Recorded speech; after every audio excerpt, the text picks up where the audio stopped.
வந்துருச்சுரா ஒரு மிகப்பெரிய 200 ரூபா சேனல் இது அப்படின்னு சொல்லி நிறையா பேர் வீடியோ கீழே கமெண்ட் பண்ணிருக்கீங்க. ஒரு செய்திக்கு திமுக காரங்க திட்டுறீங்க, ஒரு செய்திக்கு பிஜேபி காரங்க திட்டுறீங்க.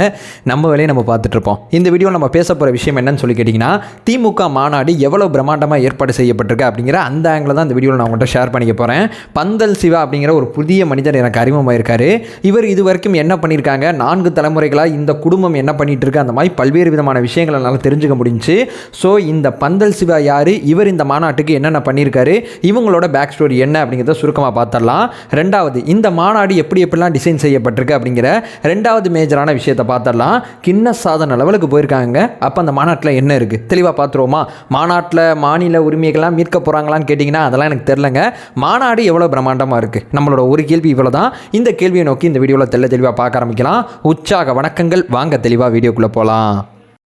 இப்போ முதல் விஷயங்க, இந்த மாநாடு இப்படிலாம் இருக்க போகுதுன்னு பேசுகிறதுக்கு முன்னாடி அப்படிலாம் இருக்க போகிற மாநாட்டை யார் பண்ணியிருக்கா அப்படிங்கிறது மிக முக்கியமான கேள்வி இல்லை. அங்கேருந்து ஆரம்பிக்கலாம் அந்த வீடியோவை.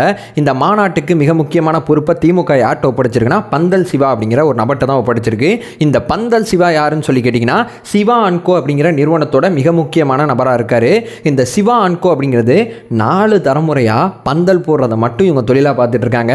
தமிழ்நாட்டில் ஆக்சுவலாக இவங்களுக்கு கோயம்புத்தூர், சென்னை, தஞ்சைன்னு சொல்லி 3 ஏரியாவில் பிரான்ச் இருக்கு. இப்படிப்பட்ட நிறுவனத்திட்ட தான் திமுக அந்த மாநாட்டை கொடுத்துருக்கு. ஆக்சுவலாக 2007 காலகட்டத்தில் நெல்லையில் நடந்த மாநாட்டை இவங்க தான் பண்ணியிருக்காங்க. இப்போ இவங்க தான் இந்த மாநாட்டை முன்னிருந்து நடத்தி இதற்கான ஏற்பாடுகள் எல்லாமே இவங்க தான் பார்த்துட்டு இருக்காங்க. ஏன் இந்த கின்ன சாதனை அப்படிங்கிற விஷயத்தை இந்த வீடியோவில் நம்ம பேச வர்றதுக்கு காரணம் என்னன்னா, 9 சதுர அடியில் எந்த மாநாடும் நடத்தப்படல அப்படிங்கிறது தான் மிக முக்கியமான விஷயமா இருக்குது. இந்த மாநாடானது 9 சதுர அடியில் நடத்தப்படுறதுனால ஸோ கின்னஸுக்கு வாய்ப்பு இருக்கா அப்படின்னு சொல்லி கின்னஸ் சைடும் போயிருக்காங்க. கின்னஸுக்கு தேவைப்பட 1,36,000 கட்டணத்தை இவங்க செலுத்தியிருக்காங்க. ஒன்று கின்னஸில் கண்டிப்பாக இடம்பெற்றுன்னு சொல்கிறாங்க. அப்படி இல்லைனாட்டியும் சாதனை பட்டியல் அதாவது இந்த மாநாட்டோட ஏற்பாடு இருக்கும் அப்படிங்கிற விஷயத்தை பந்தல் சிவா அவர்கள் மிக ஆழமாக நம்புகிறாங்க. இந்த பந்தல் சிவா அவர்கள் இதுவரைக்கும் இவங்களோட அன்கோ இதுவரைக்கும் என்ன பண்ணியிருக்குன்னு சொல்லி கேட்டிங்கன்னா, கிட்டத்தட்ட 10 பிரதமர்கள் பங்கேற்கக்கூடிய மாநாட்டை ரெடி பண்ணியிருக்காங்க. 10 ஜனாதிபதிகள் இவங்களோட மாநாட்டில் கலந்துட்டு இருக்காங்க. 25 சிஎம்கள் கண்டிப்பாக இவங்க மாநாட்டில் கலந்துருப்பாங்க. இது இவங்களோட பழைய வரலாறாக சொல்கிறாங்க. இவங்க ஏற்பாடு செஞ்ச மாநாட்டில் இவ்வளவு மிக முக்கியமான நபர்கள் இவங்க மாநாட்டில் கலந்துக்கிட்டாங்க. அப்படிப்பட்ட மாநாடுகளை ஏற்பாடு பண்ண தலைமுறையாக இந்த தொழிலில் இருக்கக்கூடிய நிறுவனத்திட்ட தான் திமுக அந்த விஷயத்தை கொடுத்துருக்கு. இவங்க என்ன பண்ணியிருக்காங்க, இப்போ இந்த வீடியோட மிக முக்கியமான பகுதிக்கு வந்துட்டோம். அந்த மிக முக்கியமான பகுதி என்னன்னு கேட்டிங்கன்னா, இந்த பகுதியை யார் டிசைன் பண்ணியிருக்கான்னு சொல்லி கேட்டிங்கன்னா, சிவா அண்ட் கோ நிறுவனத்தில் வேலை செய்யக்கூடிய 15 இன்ஜினியர்கள் இங்கே உட்காந்து வேலை பார்த்துருக்காங்க. 300 பணியாளர்கள் ராப்பகலாக இப்போ நம்ம பேச போகிற விஷயங்கள் அத்தனையுமே செஞ்சுருக்காங்க. ஸோ நெல்லையில் திமுக மாநாடு 5 லட்சம் சதுரடி கிலோமீட்டரில் நடந்துச்சு. ஆனால் இந்த 2024 நடக்கக்கூடிய இளைஞரணியோட 2வது மாநாடு சாப்பாட்டுக்கு மட்டும் 4 லட்சம் சதுரடி அரங்கத்துக்கு ஒரு அரங்கம் அமைச்சிருக்காங்க. அந்த அரங்கத்தில் உட்காந்து 1 லட்சம் பேர் ஒரே நேரத்தில் உட்காந்து சாப்பிட முடிகிற அளவு சாப்பாட்டுக்கான தனி மிக முக்கியமான விஷயம் அங்கே செய்யப்பட்டிருக்கு. இது ஏன் அப்படிங்கிறது இந்த விஷயம் உங்களுக்கு நான் அழுத்தி சொல்கிறேன்னா, அதிமுக மாநாட்டில் சாப்பாடு அப்படிங்கிறது மிக முக்கியமான விமர்சனமாக வைக்கப்பட்டுச்சு. அது நம்ம மாநாட்டில் நடக்கக்கூடாது அப்படிங்கிறதுக்காண்டி திமுக அந்த சாப்பாடு விஷயத்தில் ரொம்ப தெளிவாக இருக்காங்க. ஏன்னா அதை செஞ்சதே அவங்க தான். இப்போ அடுத்த விஷயத்துக்கு போனோன்னு பார்த்தீங்கன்னா, இந்த மாநாட்டோட மேடை எப்படி அமைக்கப்பட்டிருக்குன்னு சொல்லி கேட்டிங்கன்னா, கிட்டத்தட்ட 100 அடி நீளம் இந்த மேடை அமைக்கப்பட்டிருக்கு. 40 அடி அகலத்தில் மிக பிரம்மாண்டமான மேடை அமைக்கப்பட்டிருக்கு. இந்த மாநாட்டு உள்ள பார்த்தீங்கன்னா 7 விதமான அரங்குகள் அமைக்கப்பட்டதாக சொல்கிறாங்க. இந்த மாநாட்டோட முகப்பு தோற்றம் நம்ம இளைஞரணி அலுவலகம் இருக்குது பார்த்தீங்களா, அந்த அலுவலகம் எப்படி இருக்கோ அப்படிப்பட்ட அந்த முகப்பு தோற்றம் தான் அங்கே வச்சிருக்காங்க அப்படிங்கிற விஷயமும் பெரிய லெவலில் சொல்லப்படுது.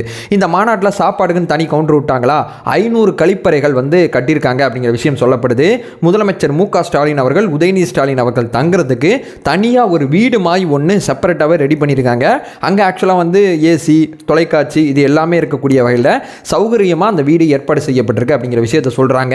அது இல்லாமல் மொத்தம் 7 தலைவர்கள் தங்குறதுக்கு செப்பரேட்டாக சில விஷயங்கள் அங்கே செய்யப்பட்டிருக்கு அப்படிங்கிற விஷயத்தையும் சேர்த்து சொல்கிறாங்க. அதை தாண்டி பார்த்தீங்கன்னா அந்த மாநாட்டில் வேறு என்ன இருக்குன்னு சொல்லி கேட்டிங்கன்னா, இந்த மாதிரி மாநாடு நடக்கும்போது கூட்டம் கம்மியாக இருக்குது அப்படிங்கிற மிக முக்கியமான விமர்சனம் இருக்கும். கூட்டம் கம்மியாக இருக்கிறதுக்கு அந்த மாநாடு சரியில்லை அப்படிங்கிறது ஒரு காரணமாக இருக்கும். அல்லது அந்த மாநாட்டில் உட்காந்து அதை பார்க்க முடியல, அவ்வளோ வெப்பமாக இருக்கும், அது ஒரு காரணமாக இருக்கும். அது இங்கே வரக்கூடாது அப்படிங்கிறதுக்காண்டி மாநாட்டில் திமுக தொண்டர்கள் உற்சாகம் இழக்கக்கூடாது அப்படிங்கிறதுக்காண்டி எல்லா மாநாட்டிலையும் பார்த்தீங்கன்னா அந்த கம்பி மாதிரி ரெடி பண்ணியிருப்பாங்க. மேலே கம்பியாக போட்டிருப்பாங்க. போட்டிருப்பாங்க. அதில் உட்காந்து பார்க்கவே முடியாது. அந்த கம்பி இல்லாமல் உட்காந்து பார்க்கும்போதும் உள்ள வெப்பம் தாங்காத அளவு சில விஷயங்கள் சில வேலைப்பாடுகளை செஞ்சுருக்கதா சொல்கிறாங்க. அவங்க சொல்கிறாங்க அந்த வேலைப்பாடு என்னன்னு அது சத்தியமாக நமக்கு புரியல. ஏதோ அதுக்காண்டி ஏதோ பண்ணியிருக்காங்க அப்படின்னு சொல்லி நம்மளால் புரிஞ்சுக்க முடியுது. இதுக்கடுத்து பார்த்தீங்கன்னா மாநாடு உள்ள அந்த அரங்கம் வந்து செட்டிநாடு அரண்மனையோட தோற்றம் வகையில் செய்யப்பட்டிருக்கு அப்படிங்கிற விஷயம் சொல்லப்படுது. தர்பார் மாடல்லையும் சில விஷயங்கள் செய்யப்பட்டதாகவும் சொல்லப்படுது.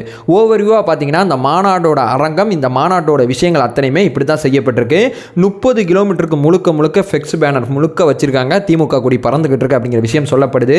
100 அடிக்கு பார்த்தீங்கன்னா திமுக கொடி ஏற்றுறதுக்கு அங்கே வந்து கனிமொழி அவர்கள் தான் அந்த கொடி ஏற்றுறாங்க. அதற்கான அந்த அமைப்பும் அங்கே செய்யப்பட்டிருக்கு அப்படிங்கிற விஷயத்தை சொல்கிறாங்க. ஸோ ஓவராலாக பார்த்தீங்கன்னா திமுக மாநாடு அப்படிங்கிறது இவ்வளவு பிரம்மாண்டமாக அவங்க செயல்படுறதுக்கான முயற்சியில் ஈடுபட்டிருக்காங்க.